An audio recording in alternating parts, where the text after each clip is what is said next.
Hello,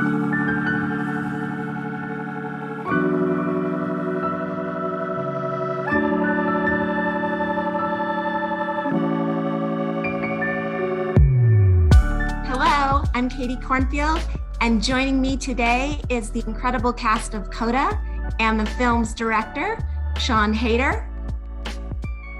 Everyone, thank you so much for joining us here today and having a conversation about your creative process. It means a lot to our residents. And to that end, I'm going to start off by telling you, so all the MPTF residents are industry veterans, and they all used to work in film and television in some capacity. And they always enjoy hearing from working members of the entertainment community. And so one of the things they always like to learn more about each of you is what inspired you to want to work in show business. So I'm going to ask that of each of you, so we can just go around and you can either describe the moment that you had or an experience that you had when you realized you wanted to make a living in this industry, or what motivated you to, want to pursue working in the entertainment industry. So Marlee, let's start with you. Hello, everyone. I'm so happy to be here with all of you and everyone who's watching. Thank you for having us on board. We really are thrilled to be able to talk to you. First and foremost, I want to congratulate MPTF for their 100th anniversary. Yay. Hands waving. That's wonderful. We bow to you all. I started acting when I was 8. I really didn't know what acting meant at the time. I didn't even know what a stage meant. Someone asked me if I wanted to get involved in a stage, and I thought, a stage, okay, fine. And I took a look at it, and there I was with all these girls who were singing, and I thought to myself, well, I can't sing. I don't know how to sing. I'm not able to hear. And they said, it doesn't matter, you can sign as they sing. So I thought, okay, I'll give it a try. So I did it, and I became hooked. And I loved the audience, family and friends and teachers who were there applauding and watching. And I was only 8 years old.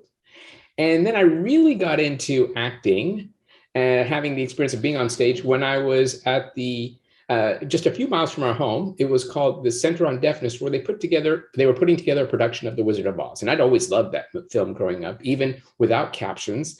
I always look forward to seeing it every year. And naturally, when they asked me if I wanted to be in, I said, only one way, if I could play Dorothy. And the rest is history. We had a wonderful guest visit at one point when I was 12 years old. Henry Winkler and his wife came to see us perform. And I performed like crazy because I remember watching him on Happy Days and seeing the deaf actress Linda Bove performing with him on the show. And I thought, okay, well, there's a deaf person and she's signing in my language and she's an actor. And I said, hello, I want to do the same thing. So I said to Henry, I want to do the same thing. And we've kept in touch all these years. He's been my mentor. And even to this day, I call him anytime I have a question, and we go back and forth talking about the acting profession. And he helped me establish myself as an actor to be whatever I wanted to be. So, it's just an honor because who better to support you than somebody in the industry to become an actor? I'm trying to be as brief as I can, but there you go. Yeah, that's my story. That's inspiring. Thank you for sharing. Emilia, how about you? What inspired you to want to work in this business? I guess I kind of always was interested in telling stories and kind of learning about, times in history. And that's what I loved kind of about, I never did the plays at school, but I loved, when I would watch movies, I'd learn about a time or I'd learn about a person, and I was like, that's so cool. But it wasn't really until I had my kind of first substantial role in a film when I was 13, which was Brimstone, a Western that I did. that was kind of the moment where I thought I want to do this for the rest of my life. Because I think, when you're younger, you're like, this is role playing, this is so much fun. And then that was kind of a moment where I was like, I really want to take this, seriously. And this is a lot of fun. I'm learning. I'm going to places that I wouldn't necessarily go to. I don't think I would have gone to Gloucester unless, we were this fishing family. And I wouldn't have learned sign language. And so you're kind of given these amazing opportunities and you meet amazing people. And I just, I love it. I love it. Wonderful. Troy, tell us a little bit about what motivated you to want to work in this business.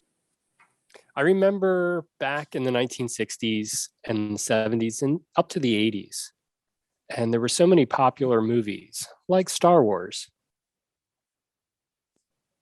and pretty much all Steven Spielberg films early on in the 80s. It was amazing for me, even though I didn't have the captioning, but just the visual aspects, it really resonated with me. And then acting, without spoken language or captioning, I was still hooked. And I also enjoyed watching Tom and Jerry, the cartoon, growing up. Now remember, this is the 1970s and there was no captioning, but you had Tom and Jerry, and they didn't speak, but they were so animated how they went back and forth. And I connected to that. And that was very inspirational. And then every morning when I got on the school bus to take the trek to the deaf school, which was in Phoenix, and right there in Arizona, and we got on the bus, and there were other classmates that didn't have a television, but I would reenact whatever I saw on Tom and Jerry the day before. And I was animated. And that was like theater on the road. Here we were on the bus and I was the performer, and all the deaf students, their eyes just shined. And that was very fun for me to play different roles. And it was very artistic. And if I like being the bad guy, I really took that on. Now I didn't go to jail because I was bad. It was just all acting, but to show those stories, and that inspired me to where I am today. Great story. Thank you. Daniel, I understand this was your first feature. Can you tell us about an experience or that moment you realized that you wanted to pursue being an actor? Yeah, when I was 9, I was going to a mainstream school with hearing students. I was the only deaf person. Everybody else in the school was hearing. It was just me. And, I'm thinking about what Troy just said, and I have a lot of parallels there. I mean, I loved Tom and Jerry as well. Star Wars, all the different stuff you'd see, movies of any kind, and it was just always so fascinating to me. And when I'd get to school, I was, again, the only deaf person. There might be an interpreter, maybe the teacher who could sign, and I'd sign with them, and I'd share what I had just seen on TV or in a movie, and they could see that I had this imagination. I like to be really creative. I like to tell stories, I like to put that into sign language. I also drew a lot of pictures, had a lot of just artistic spirit within me. And so one teacher decided to write a play for the kids, and this person also became the director and gave me the leading role. And this was my first experience like in a play. I was 9 again. And I just learned so much during that whole process. I really enjoyed like every minute of it. And I studied the character, like what this person might have gone through. And I learned about, being a character and incorporating that. And I like showing good stories as this character. And I loved the whole thing. Now at that time, from a small town in Minnesota. So I nudged my mom. I said, hey, I want, more opportunities. I want to do some more stuff. My mom said, sure. But there was nothing around there. It's such a small town. There just weren't any opportunities at all until I went to a bigger deaf school in 8th grade. And they had a theater program, and I was so thrilled. I joined, and I just felt like, oh, it's like a homecoming for me, being on stage, the smell of a theater, seeing the seats. I just loved it. And that's the moment when I knew like this was going to be it for me. This is going to lead to something. And, this was going to be my passion. Also, I have to say that when I was growing up, I heard so much about Marlee Matlin as a child, Oscar winner, involved in so many things, and, teacher and staff, all these people who are around me kept saying Marlee, Marlee, Marlee. And I thought, wow, she's deaf. It's amazing. She's so successful. She's gone so far in Hollywood. That means I can do it too. And then, fast forward to now, like I'm in this film with Marlee. It's such an honor. I mean, I love you, so Daniel. Love you, Daniel. Love you too. I just want to jump in. That was the first time I saw an authentic deaf actor in Children of a Lesser God. And that was inspirational for me and always has been. So thank you, Marlee, as well. Thank you, Troy.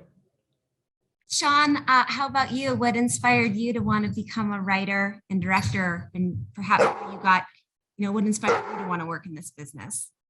Well, I started out, as an actor too, and a theater kid. And, I also was in The Wizard of Oz as a child, Marlee, but I was not Dorothy. I was a winged monkey, like one line.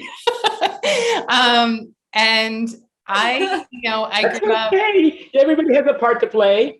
Actually, I really wanted to be the Cowardly Lion, but they weren't having me for that. They gave me a one-line monkey part. But my parents are both visual artists. They're, public artists, and my mom's a sculptor. So I grew up in a family that was all about, how to express yourself visually. And then I was a theater kid who loved storytelling and started out as an actor. And I think it was always going to be like how I found my medium to tell stories. And at first it was on stage as an actor. And I loved that community experience of being in a play and the intense bonding that happened and the way you all make something together.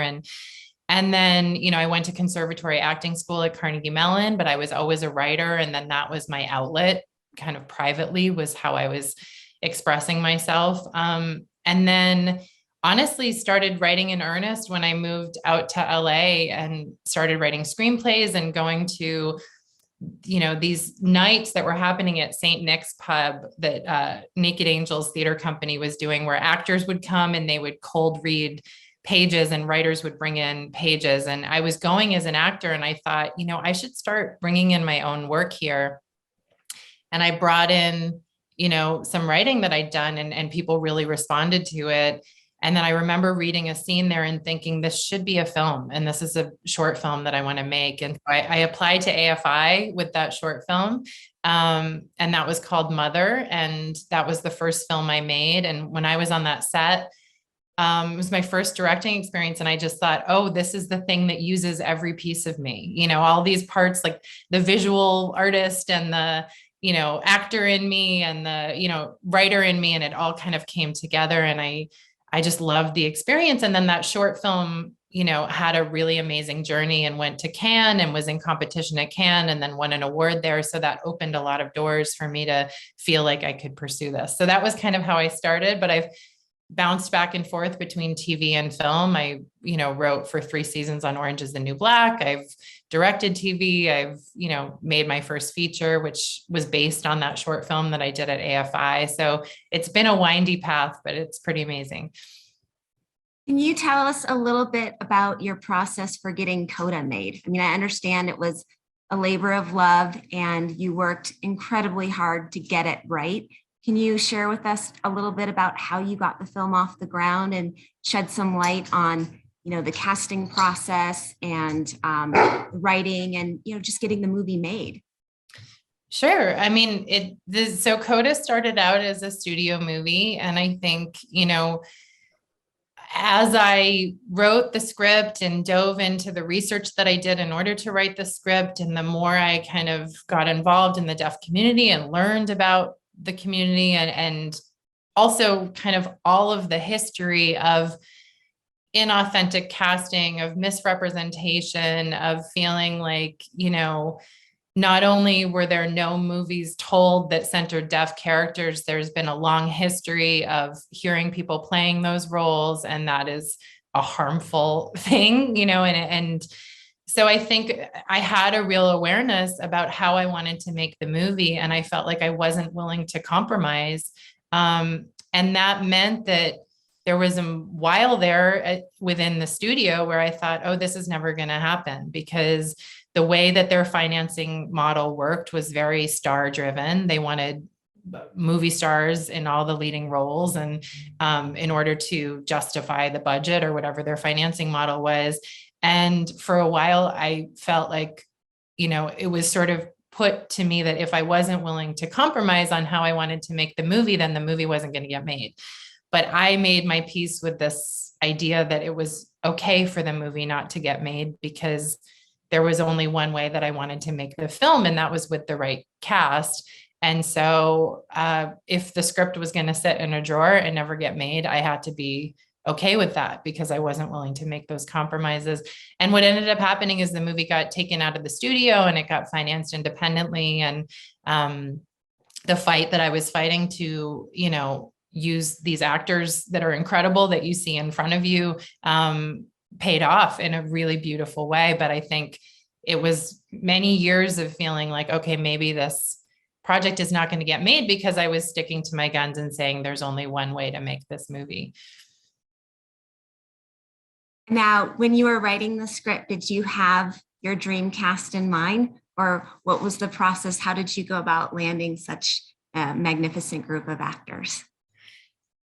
Well, the characters were so specific to me and vivid to me. And I think as I was writing, I just could see Frank, and I could see Jackie, and I could see Ruby and Leo, like they were all very real people to me as I was writing them.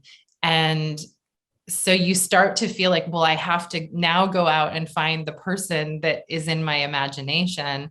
Marlee was always in the back of my mind because I knew her work. And I felt like as I was writing Jackie, I was thinking about Marlee and hoping that maybe she could play that part. And I think when I saw these three actors, Emilia and Troy and Daniel, it was just so clear to me that they carried the essence of these characters. I mean, Troy, I remember Troy walking into his audition, and I'd seen him on stage before in 2 different plays, but he was very different parts. But when Troy walked into his audition and he had his little cap on, and the way he kind of like lumbered into the room and had this like mischievous look in his eye, and I just immediately thought, this guy looks like he's been on a boat for 20 years and looks like he's been at sea. And also he just felt like Frank. He just had the humor and the depth and all of that. And same thing with Daniel. I felt like I never met Daniel in person. I actually never met Emilia in person. They both auditioned over Skype. But when I met with Daniel, he just really understood Leo. He understood his frustration and his, clarity about the dysfunction that was happening in this family and the sibling rivalry and dynamic. And I just felt like Daniel really got it. And then Emilia was a massive search to find Ruby. And I saw, 100 girls to play that part. And there was just something when I saw her, she was immediately Ruby to me. I believed her as that girl in that town. I believed that she'd grown up on a boat and had that working class, toughness. And, she took to the sign. She had an incredible singing voice, and her acting was just beautiful. But it was a long search to find her. And it's just such delight when you see the person that is the part, and you feel like, oh my gosh, that's, as a writer, that was the person brewing in my imagination, and now I'm seeing them in the flesh. And then I just felt like I had to have this cast. Oh, sometimes I get a good feeling, yeah. I get a feeling that I never had before. You're the girl with the deaf family? Yeah. And you sing. Interesting. Something's got a hold on me here. What are you doing next year? Working with my family. Let me tell you now, I've got a feeling, I feel so strange. Everything about me seems to have changed.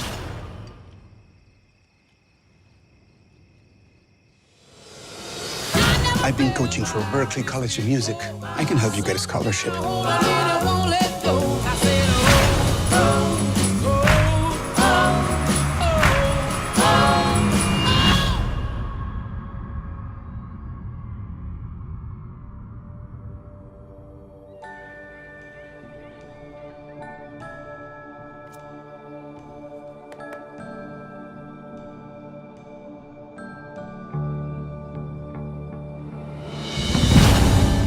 I want to do this.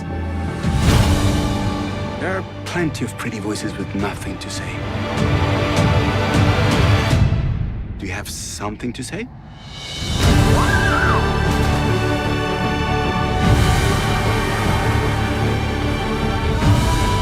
You will be required to have a hearing individual on board at all times.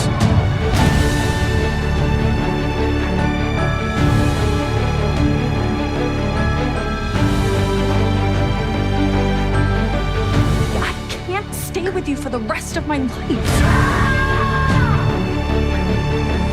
I've never done anything without my family before.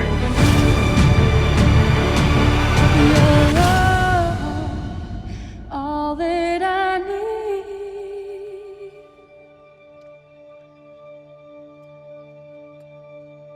to get by.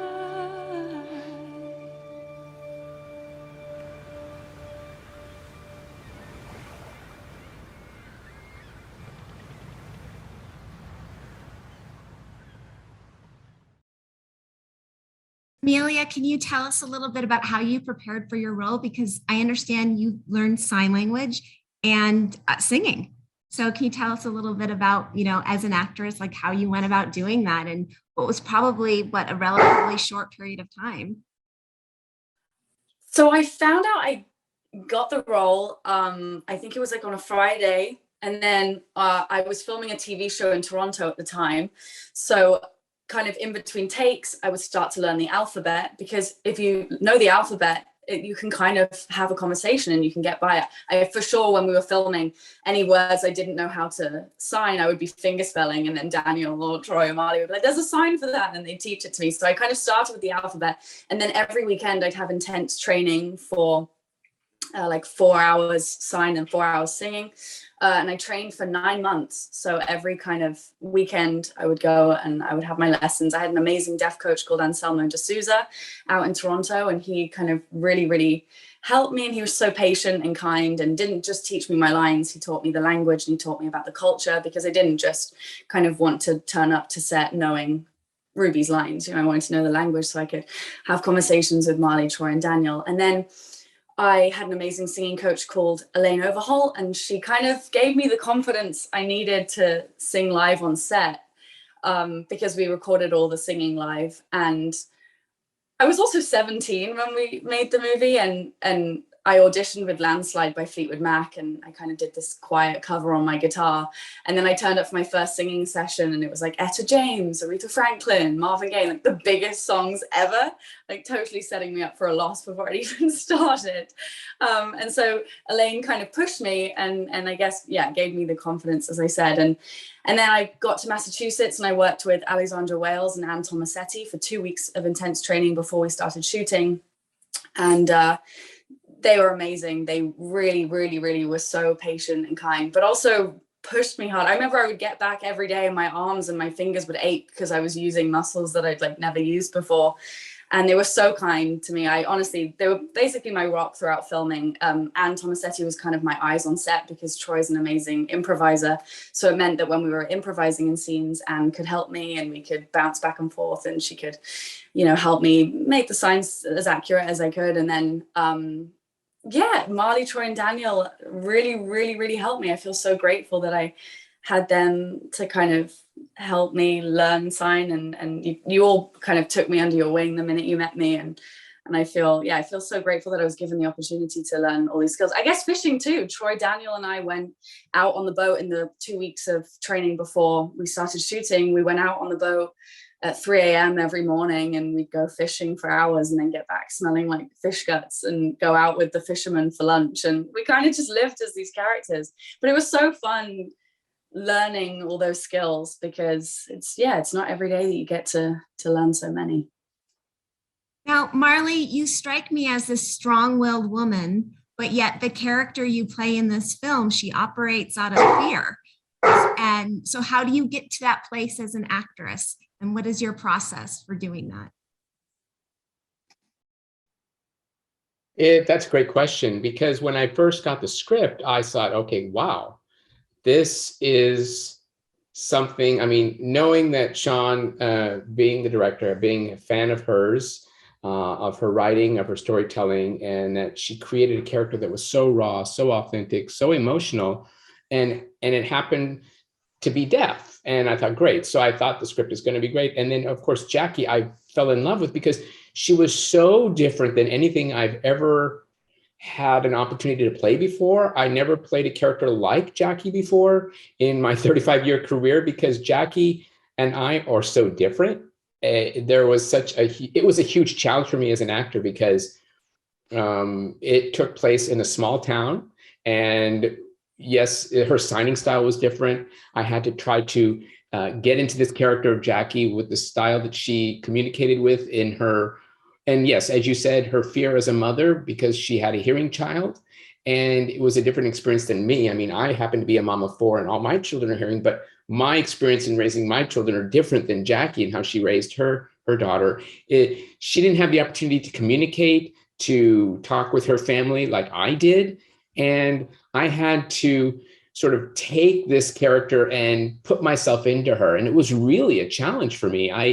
Her approach to her daughter, Ruby, when, for example, she said, I wanted to sing, and Jackie thought, wait a minute, sing? I mean, this is not something in her life. This is not something that she's familiar with, singing. Whereas as an actor, I mean, I had to take that on. I had to set that character in my head. And it was so opposite for me. I mean, not being supportive as I would be, but operating out of fear. When Ruby said, I want to sing, and she said, oh, well, if we were blind, would you say you want to be an artist? So it was completely different. I mean, it's so different than I did. And this character really was a challenge for me. Every day, I always look forward to that challenge. And that's why I wanted to do this film. It was, as an actor, something that was new for me. And I embraced the challenge. I love that. I just want to jump in. I mean, I love that, Marlee, we talked a lot because I do think there's a certain amount of like narcissism involved in parenting sometimes, where you think your kids are supposed to be some kind of reflection of you. And, it's a coming of age for Ruby, but I think it was also a coming of age for Jackie. I think we talked about that character having to kind of grow up and realize, as Ruby says at one point, it's not all about you. It's not, your child is not making choices as a reflection on you. They're their own person and they're pursuing their own thing. And I don't know, I think Marlee did an amazing job. The line that I love actually is when they're in the bedroom, when she's in the bedroom with Frank, and she says, what if she's bad? And then she says, I can't help her with this. And I love that line because I think at the heart of Jackie is somebody who is fearful, and she's fearful that her kid is pursuing something, in the arts that's uncertain, that she might not have a career in. And that as a mom, you desperately want to be able to support your child and help her. And she can't in this case. And so I love that Jackie was all these contradictions. Like, she sort of seems self-centered, but ultimately, like, it's all coming out of fear and love for her kid and wanting to be protective. No, again, the bedroom scene between Jackie and Ruby, when we're talking about having deaf children, I myself didn't have any idea about thinking, whoa, is my child going to be born deaf or hearing? And I really had to dig deep into Jackie's mind, her state of mind. So that was really a challenge. Again, I love that scene. As an actor, I always love the challenge that, in 35 years, I'm always looking for something new, something challenging. And this was it. I love that scene too. I started crying during that scene. And then Troy, you had me at the end when you were sitting in the back of the pickup truck, your truck with Ruby, and asked her to sing the song that she sang at the recital, Just for You. Can you tell us a little bit about your creative process and how you prepared for the role?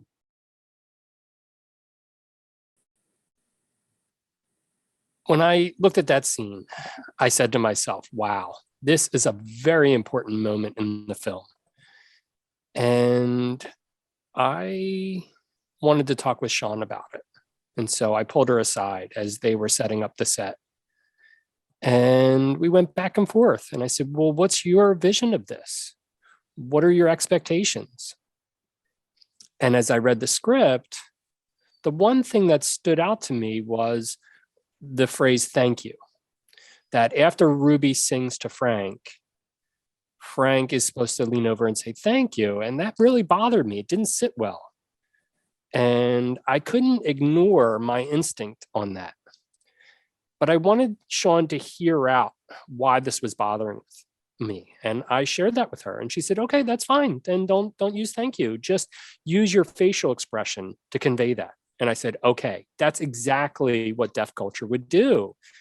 Your facial expression says so much without any words, without any vocalization. So we tried that in the end. And I was so grateful that that moment came together and we were able to capture that. The energy, the eye contact, and then leave it to the audience so that they could have their own interpretation and perspective and feeling. And I'm so glad that we were able to make that change, even just in the last minute. And I was grateful to have a director whose mind was so open and engaging. It wasn't about her. It was being sensitive to deaf culture and trying out the different options. And I think that's what made it work.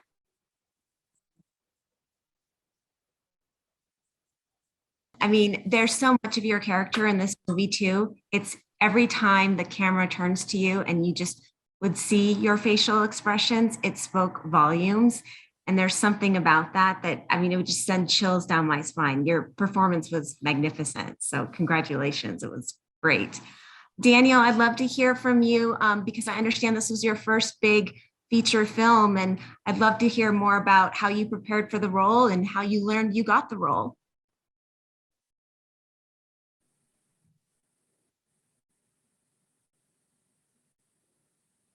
Yeah, my manager got in touch with me at first and said there was auditions for Coda. So I said, hey, sure.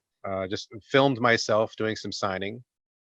It was the scene on the beach where I'm telling Ruby, my sister's character, to go off to college. So I did that for the audition, signed that out, sent in my video, and it seemed like Sian liked it, wanted to jump on Skype with me after that, and maybe, do a live audition. Of course, I was real nervous, had to wait for the right time, get everything set up. We had some delays because Sian was really busy. So I was just waiting and waiting.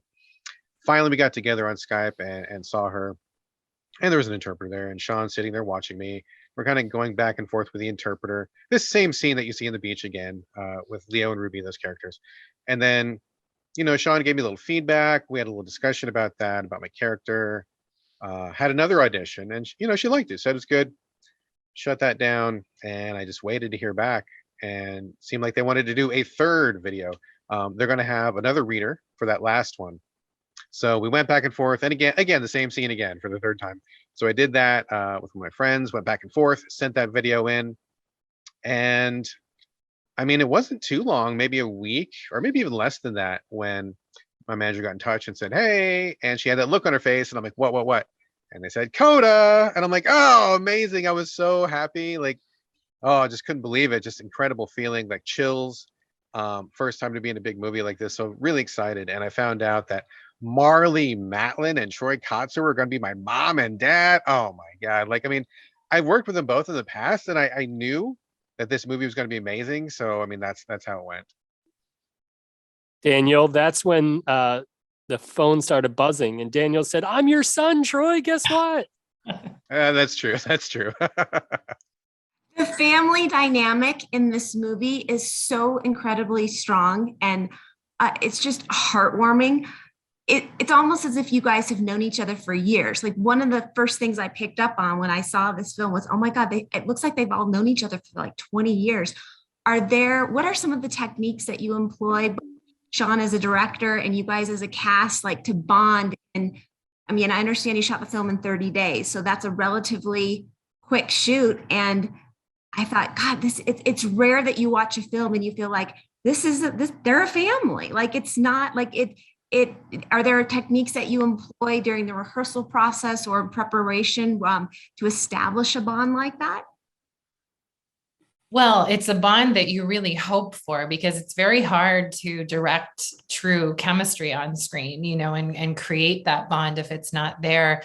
Marlee and Troy knew each other. I think they both admired each other. So I knew that there was going to be an interesting dynamic there, and they worked together, ahead of time. I think even without me, I think you guys had some FaceTime or video or even met in person to kind of talk through their history as a couple and who they were as characters. I knew that Marlee, Troy, and Daniel all kind of knew each other. I mean, Daniel and Troy, I think you guys have worked together before, and everyone had, a relationship going there. The unknown, honestly, was Emilia. Like, I felt like, how are we gonna make sure that that Emilia is integrated into this group?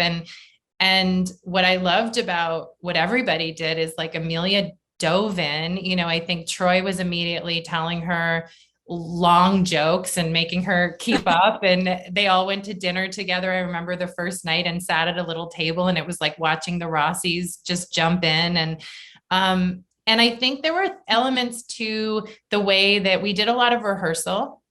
We did more rehearsal than I've ever done on a movie, and part of it was for me to figure out how to block the scenes with my cinematographer. I wanted to keep all of the ASL in frame, and I wanted to have those conversations really flow and develop a camera style that could, account for that. And so there was a lot of time where we were in the house, actually, as a family, sitting at that table or sitting in the living room and running the scenes. And it was really a nice time, I think, for these 4 actors to connect and bond, and for me as a director to be watching this family and figuring out where I was going to put the camera.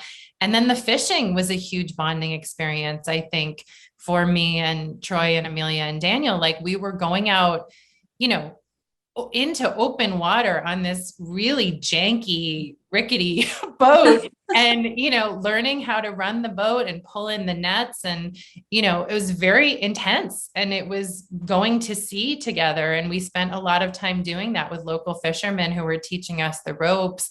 And I think it was a bonding experience for everybody where, Troy was giving Daniel shit about the fact that he couldn't tie a proper knot. And, Emilia and Daniel were learning how to identify all the different fish and coming up with sign names for all the fish. And I think that time that we had prepping the movie felt very important for how you guys connected. And I can let you guys talk about it, but the time we spent in Gloucester, I think before we started shooting, was very important.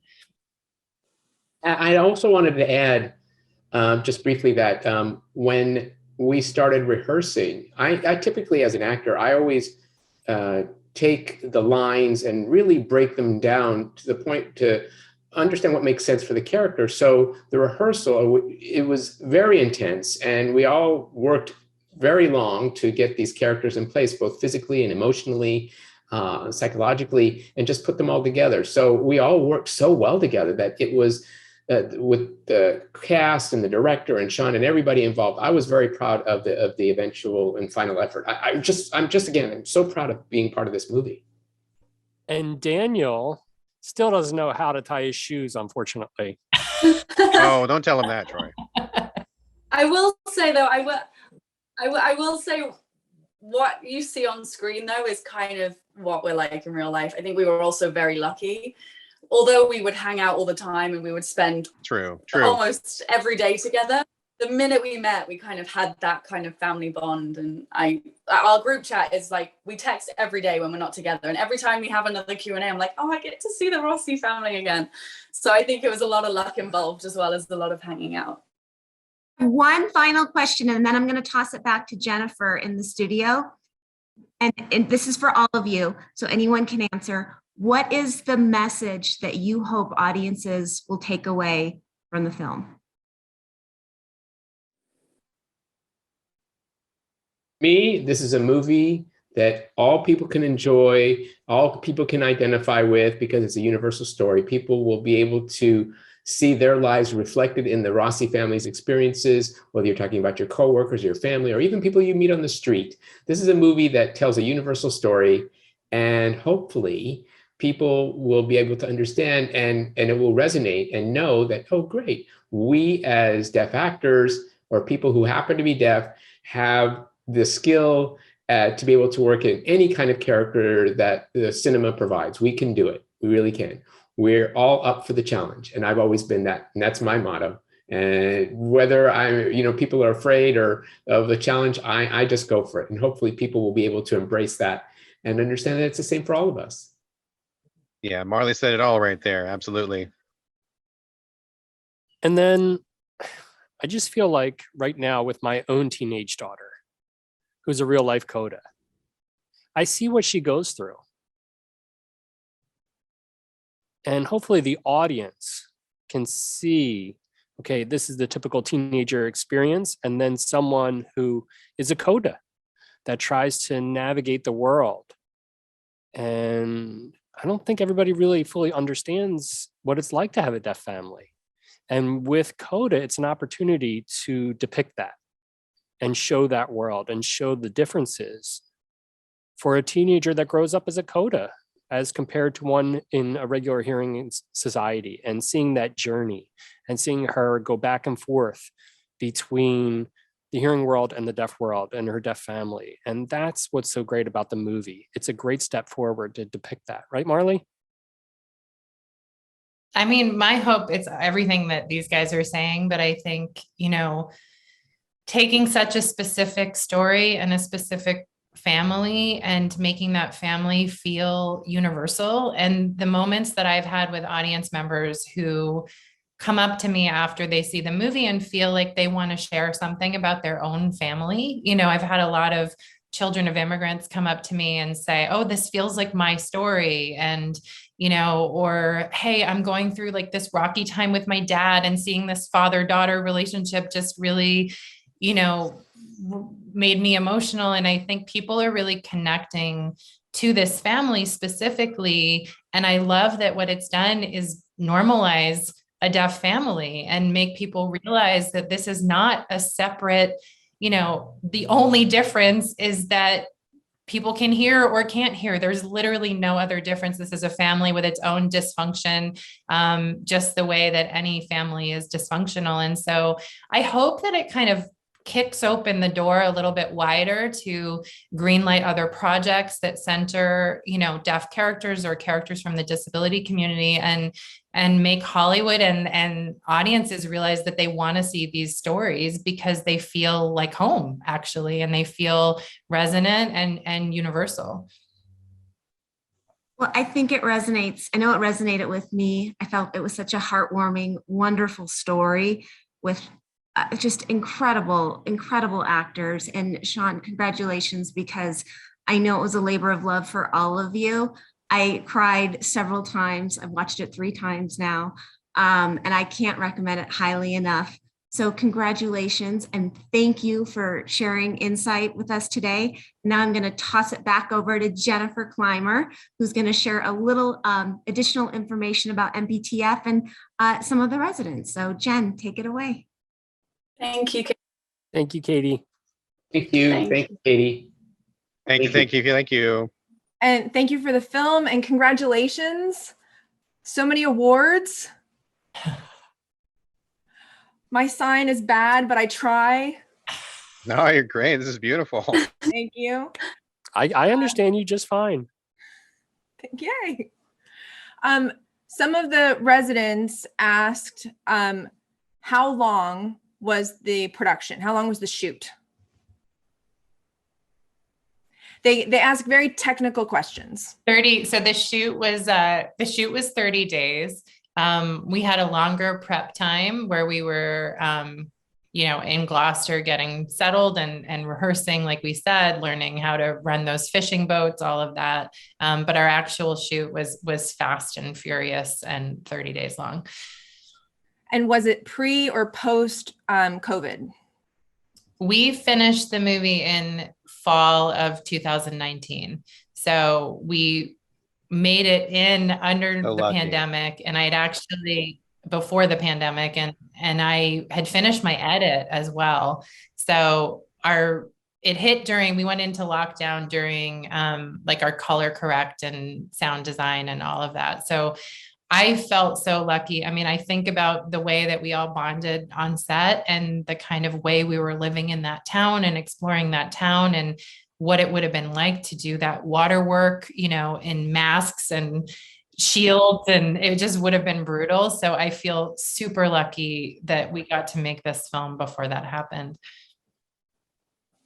And also, oh, I'm sorry. I just wanted to add, and Sean, in terms of rehearsal, we had a nice amount of time to rehearse. We had specific times, but for me as an actor, I'll even call the other actors on our separate time and FaceTime, and let's run lines and let's talk about this. So there was time beyond those 30 days and that fishing rehearsal that I added to the schedule. And because when I start working, I just can't stop thinking about work. That comes through in the film. That prep. Absolutely. So one of the other questions that came through, which I loved this question, and it's for Sean and Troy. The choice to speak go at the end and not sign it after the entire film, you're immersed in ASL. Like, why?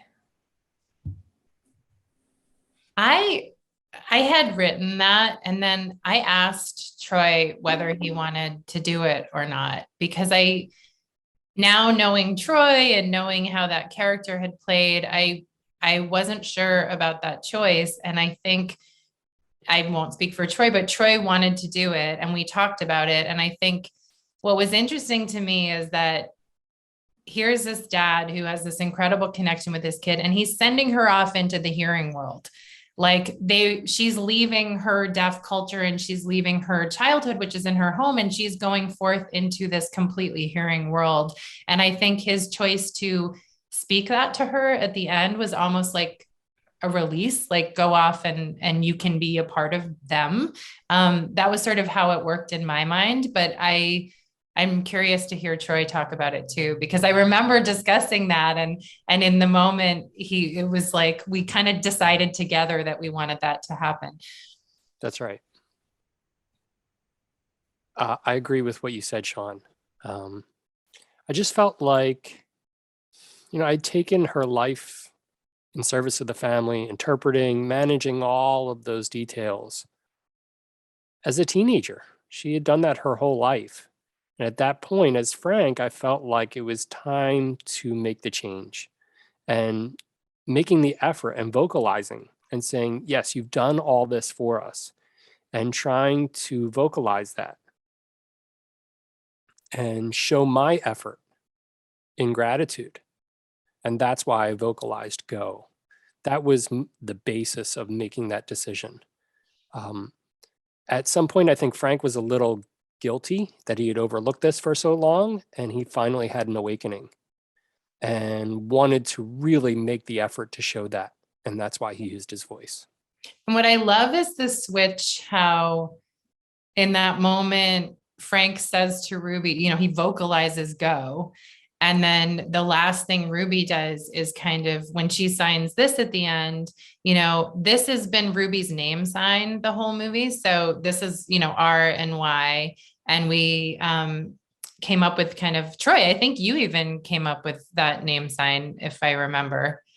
I think so. And I think we all did. I think it was the family together. And it has several meanings to it. I was just trying to imagine Jackie and Frank growing up, and then having Ruby, and they needed an interpreter before that. Where would they look? Where can we and find then so one? Where, right? So that shaking of the hand is like where, and so putting it all together. Where is Ruby?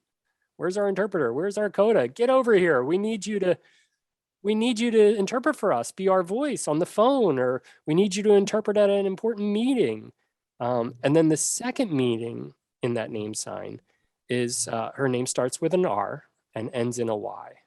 And so we have both of those hand shapes coming together, and then also with the sign where. And then the other connotation to it is, as you know, this is the sign for I love you. This is I, and then there's the L signifying love, and then the Y for you. And when you put that all together, it's the sign for I love you. But for I really love you, you make an R as well, and that is even more powerful. So what I loved about that moment is that, Frank vocalizes go and chooses not to sign that in that moment. But then when Ruby turns back to her family, she does this, I love you forever. She doesn't shake it. She kind of hits them with it. And it's, I love you forever. I really love you. And it's also her name sign, which is part of her identity within deaf culture and within her family's culture. And so I love that they sort of give each other that gift at the end. Frank is like, go forth in the hearing world. And Ruby's like, but this is my world and I'm keeping it with me. So that exchange is really nice to me. Can I read an email from a resident? This is from Rickley. Coda was wonderful. The cast was superb. Emilia Jones was so great. The dad, played by Troy Custer, was a show stealer. And of course, Marlee is always wonderful and spot on. It was dynamite. Thank you for sharing. And Daniel, I know that. Thank you very much. That means a lot. Personally, I want to thank Daniel for Spring Awakening as a musical theater fan. Oh, sure. Thank you. And even though we are not having anyone come to campus right now, this interview will be shown on the closed circuit TV station. There are lots of ways that we've figured out how to keep the campus open during the pandemic. And although I didn't do the sales pitch around all of the amazing services that MPTF has, I'm so happy to know that we've got an incredible supporter in Marlee, who has been to several of our events, and happy to share information about MPTF with any and all of you at any time. And please come back and see the residents. We love you. Thank you. Thank you. Thank you so much. Yes, would love to come back. I'm going to put my name. I'm going to put my name on the waiting list. So I can eventually live there. Oh yeah, me too. Way in the future though. Absolutely. Count us in. Great.